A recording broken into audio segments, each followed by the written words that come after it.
மனவளர்ச்சி குன்றிய குழந்தைகளை அறக்கட்டளையின் மூலம் பாதுகாக்கும் IT இளைஞர்கள்.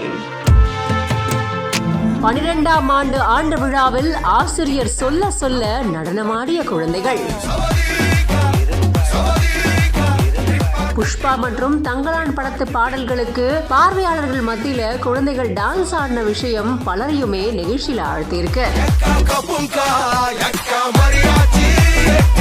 சென்னை திருவொற்றியூர்ல IT நிறுவனத்துல வேலை பார்க்கிற இளைஞர்கள் ஒன்றிணைஞ்சு ஏழ்மை நிலையில இருக்கிற மனநலம் குன்றிய குழந்தைகளை கடந்த 12 வருஷங்களா கட்டணம் இல்லாம இலவசமா பாதுகாத்து வந்துகிட்டு இருக்காங்க. இப்படி இருக்க இந்த நிலைமையில ஆத்மேஸ்வரர் அறக்கட்டளை அப்படிங்கிற பெயர்ல செயல்பட்டு வர இந்த அறக்கட்டளையோட 12ஆம் ஆண்டு விழாவானது நடந்திருக்கு. இங்க சீஃப் கெஸ்டா ஸ்டண்ட் மாஸ்டரான நடிகர் சூப்பர் சுப்பராயன் அவர்கள் கலந்துகிட்டாரு. கல்வி, மருத்துவம், சுயதொழில் உள்ளிட்ட நலத்திட்ட உதவிகளையும் வழங்கியிருக்காரு. IT துறையில வேலை பார்க்கும் இளைஞர்கள் ஒன்றிணைஞ்சு பல உதவிகளை வழங்கிட்டு இருக்காங்க. மாற்றுத்திறனாளிகள் குடும்பத்துக்கு 1 மாத மளிகை பொருட்கள் உள்ளிட்ட நலத்திட்டங்களும் வழங்கப்பட்டிருக்கு. அப்போதான் பார்வையாளர்கள் மத்தியில காப்பகத்தோட ஆசிரியர் தானும் குழந்தைகளுக்கு நடனம் சொல்லி கொடுத்து பார்க்கவங்களை ரசிக்க வச்சிருக்காரு. இந்த காணொலி இப்போ இணையத்துல வைரலா பகிரப்பட்டு வந்துகிட்டு இருக்கு. இந்த செய்தி பத்தின உங்களோட கருத்துக்களை கமெண்ட் செக்ஷன்ல பதிவு செய்யுங்க. மேலும் பல செய்திகளுக்கு பிஹைண்ட் வுட்ஸை ஃபாலோ பண்ணிக்கோங்க.